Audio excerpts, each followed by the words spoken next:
Guys, चोरी का mobile unlock करे, सोच तो बहुत लेते हो कि चोरी के मोबाइल में पैसे ज़्यादा मिल जाते हैं। एफआरपी लॉक हो चाहे पैटर्न लॉक हो, 1000 2000 रुपये तो छाप ही लेते होंगे। ऐसे केसेस बहुत सारे आते हैं।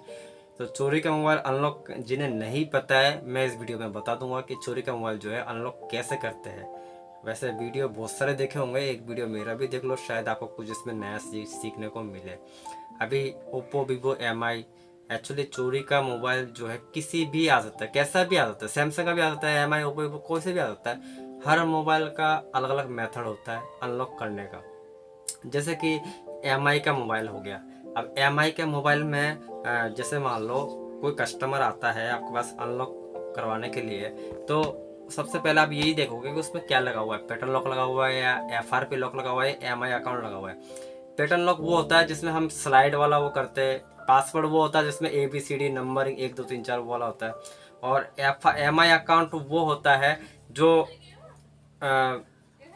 मोबाइल में पैटर्न भी नहीं रहेगा, मतलब एक एमआई अकाउंट मांगता है जब हम बाईपास फॉर्मेट करते हैं ना किसी मोबाइल को। जैसे कि एमआई के मोबाइल में वॉल्यूम का डाउन की और वॉल्यूम का अप की और पावर की जब आप प्रेस करोगे तो एक हार्ड रीसेट फंक्शन ओपन होता है, वहाँ पे आता है। जो पुराने फ़ोन है उनमें तो बायो डाटा रीसेट का ऑप्शन आता है, और एमआई में करीब करीब तो सब में ही आता है, लेकिन ओप्पो वीवो में आपको नहीं मिलेगा। तरीका यही है, वॉल्यूम का अप और डाउन बटन दबा के आप कोई से मोबाइल को हार्ड रीसेट कर सकते हो, लेकिन ये श्योर नहीं है कि हर मोबाइल बाईपास से जो है हार्ड रीसेट हो जाता है। अब हार्ड रीसेट क्या होता है, मतलब मोबाइल फॉर्मेट करना, मोबाइल का डाटा वगैरह सब डिलीट करना।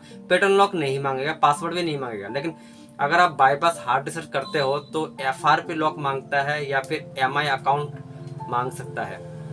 ये दो अकाउंट जो है इम्पोर्ट होता है, लेकिन एमआई अकाउंट ओनली एमआई के मोबाइल में मांगेगा, ओप्पो वीवो में रियलमी में नहीं मांगेगा। अभी जैसे सपोज करो आपने बाईपास हार्ड रीसेट कर दिया ओप्पो एमआई के मोबाइल में, तो आप मोबाइल को जैसे ऑन करोगे हार्ड रीसेट का फंक्शन आएगा, मतलब नेक्स्ट नेक्स्ट का सेटिंग का फंक्शन आता है। आप जैसे नेक्स्ट नेक्स्ट फंक्शन पे क्लिक करोगे तो आगे जाके जो है गूगल अकाउंट मांग लेगा। इतना आसान नहीं है चोरी का मोबाइल अनलॉक करना, दिखता तो है सीधा है लेकिन मुश्किल है, खर्च भी करने पड़ेंगे आपको। कुछ मोबाइल तो होते हैं बाईपास एफआरपी लॉक अनलॉक हो जाता है, कुछ मोबाइल ऐसे होते हैं जो यूएमटी डोंगल वगैरह जो होता है उससे अनलॉक होते हैं।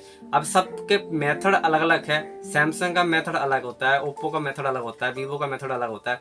अभी जैसे मान लो कि चलो आपने सैमसंग का मोबाइल आपके पास आ गया, J2 प्रो आ गया सैमसंग का, चोरी का मोबाइल हो चाहे कुछ भी हो, आपके कस्टमर लेके आएगा आपके पास, हो सकता है पासवर्ड या पैटर्न लॉक के लेके आए, तो आप सबसे पहले क्या करोगे, मोबाइल का वॉल्यूम का अप बटन हार्ड रीसेट करने की कोशिश करोगे। अगर आपको हार्ड रीसेट नहीं आता है मोबाइल का कैसे करना है, क्योंकि मोबाइल में तो पैटर्न लगा हुआ है ना, मोबाइल के अंदर तो जा ही नहीं पाओगे, बटन बटन का इस्तेमाल करना पड़ेगा।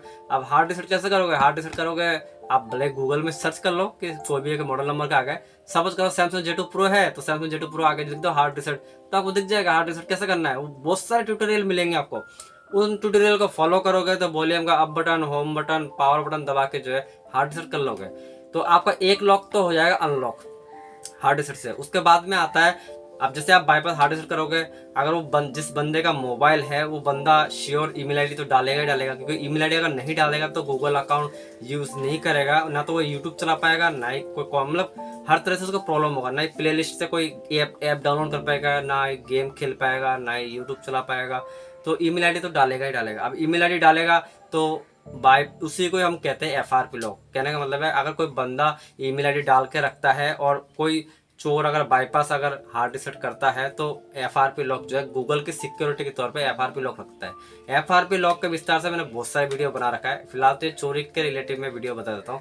तो इसमें क्या है कि आप जैसे एफआरपी लॉक मांगता है ना, एफआरपी लॉक में क्या होता है, बहुत सारे मेथड होते हैं। आप सपोज करो आपके पास आप सैमसंग का मोबाइल अनलॉक कर रहे थे, वॉल्यूम का की से तो हार्ड रीसेट कर ही लिए, उसके बाद में आप क्या करोगे, आप एफआरपी लॉक अनलॉक करोगे। अब आपका डिपेंड करता है, अब जरूरी है सैमसंग में भी अलग अलग मेथड है, एक मेथड नहीं है। सैमसंग में J2 6 आ जाता है या फिर J7 मोबाइल आ जाता है, तो आप गूगल में यही सर्च करोगे J7 प्राइम एफआरपी सॉल्यूशन, तो बहुत सारे बाईपास वाले ऐप दिखा देगा।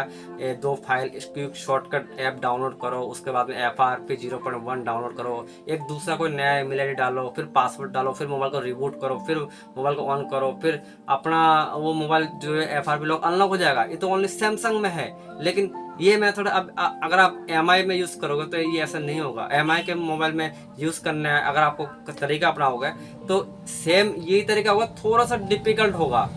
टिपिकल क्या होगा, आपने सैमसंग के मोबाइल को अनलॉक करने के लिए गूगल में कोई यूट्यूब का कोई वीडियो देख के आपने फॉलो किया, तो फॉलो जैसे से आप कर रहे हो ना, तो जो ऐप आप डाउनलोड कर रहे हो या फिर जिस ऐप के थ्रू जो सेटिंग के अंदर जा जाके आप FRP लॉक अनलॉक कर रहे हो, जरूरी तो ना वही सब सेटिंग वगैरह MI के अकाउंट में मिले, मतलब MI मोबाइल में मिले, ऐसा नहीं मिलेगा। MI मोबाइल में नेट में जाने का प्रोसेस अलग है, ऐप डाउनलोड करने का प्रोसेस अलग है, FRP लॉक अनलॉक करने का प्रोसेस अलग है।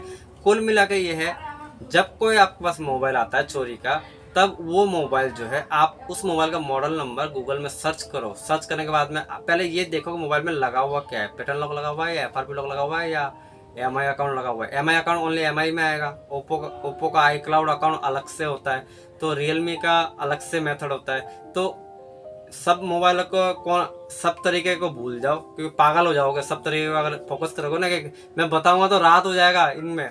मैं सिर्फ शॉर्टकट बताने की कोशिश कर रहा हूँ। सिर्फ आप यही चीज देखो कि अगर आपके पास कोई मोबाइल आता है तो मोबाइल कौन सा आया है, उसमें क्या चीज लगा हुआ है। सिक्योरिटी पे पैटर्न लॉक लगा हुआ है तो बाईपास FRP करने की कोशिश करो, मतलब बाईपास पासवर्ड रिमूव करने की कोशिश करो।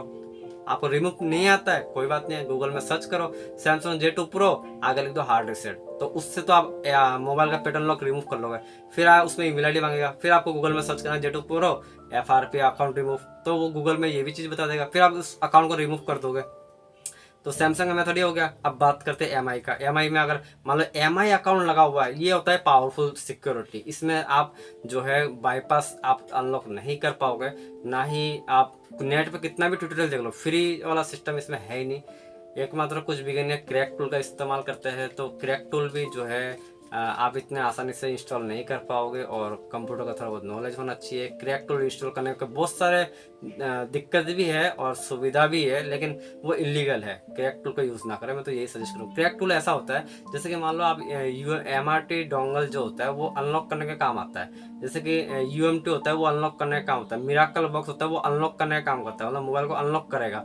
तो अभी सपोज करो, क्रैक का मतलब ये होता है कि मिराकल बॉक्स आप कंपनी बेच रही है 8,000 रुपये 15,000 रुपये बेच रही है। अब कुछ सॉफ्टवेयर इंजीनियर है जो टूल को है ना क्रैक कर देता है, मतलब कंपनी को पैसे दे बगैर भी आप है ना उस टूल को, जो कीजन होता है उनका एक लोडर फाइल होता है, उस फाइल के थ्रू जो है उस टूल को इस्तेमाल कर सकते हो।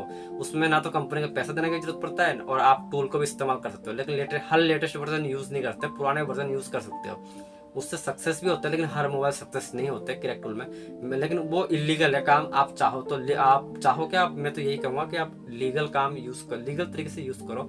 अब जैसे कि रियलमी का मोबाइल आता है, रियलमी मान लो रियलमी का छोड़ो, वीवो का मोबाइल आ गया, वीवो Y20 या मॉडल आ गया। अब उसमें वो मोबाइल हो सकता है चोरी का हो, कस्टमर जो भी लेके आता है, तो आप पहले क्या करोगे, पहले उस मोबाइल में जो है ये जो मैंने बताया ना वॉल्यूम अप डाउन का बटन, ये नेट पे आप वीवो Y21i टाइप करोगे, उसके आगे हार्ड डिस्क का फंक्शन टाइप करोगे, हार्ड डिस्क ओनली। तो बहुत सारे ट्यूटोरियल है, एक वीडियो को देख के आप सिर्फ उस वीडियो को देख के हार्ड डिस्क का फंक्शन जो है अनलॉक करने की कोशिश करो, मतलब हार्ड डिस्क लाने की कोशिश करो मोबाइल में, वीवो के मोबाइल में।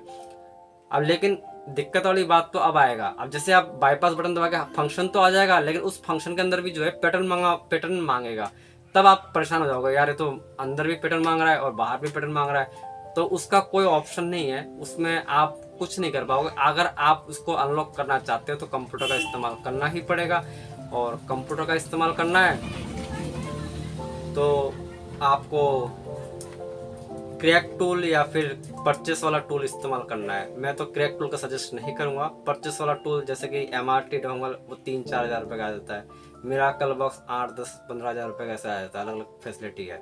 MRT डोंगल जो है वो 4-4.5 हज़ार रुपये का आ जाता है। ये डोंगल होंगे तो ही आप उन मोबाइलों को अनलॉक कर पाओगे, लेटेस्ट मोबाइलों को, इसके अलावा कोई पॉसिबल नहीं होता। और हाँ, चोरी के मोबाइल आसान है, कमाई भी अच्छा है, लेकिन आप फंसना मत। अब ये चीज़ तो समझदार होंगे, मैं उम्मीद करता हूँ। आधार कार्ड ले लेना, क्योंकि आप 200-300 रुपये 500 रुपये देख रहे हो, लेकिन जब आप जब इस मामले में फंस जाओगे ना तो 80-1 लाख रुपए का जो है आपका जुर्माना वैसे लग जाएगा। तो ये चीज़ को इग्नोर मत करना। आधार कार्ड ले लेना, उसके फोटो साइज जो है, एड्रेस वगैरह जो भी फॉर्मेलिटी होती है, एक फॉर्म टाइप का टाइप कर लेना, नाम पता एड्रेस ठिकाना mobile number sign email ID वगैरह टाइप करवा लेना, फोटो साइज, फिर तो आप सेफ रहो। क्योंकि कभी कभी ऐसा ऑब्जेक्शन आ जाता है, आप किसी मोबाइल को अनलॉक कर दिए, वो कोई किसी VIP आदमी का हो और वो FIR लिखवा के वो सब आपको खींच के ले जाएगा कि आपने किसकी परमिशन से इस मोबाइल को अनलॉक किया। हो सकता है उस बंदे का डाटा इंपॉर्टेंट हो और वो मोबाइल जो चोरी हो गया और चोर आपके पास डायरेक्ट आया और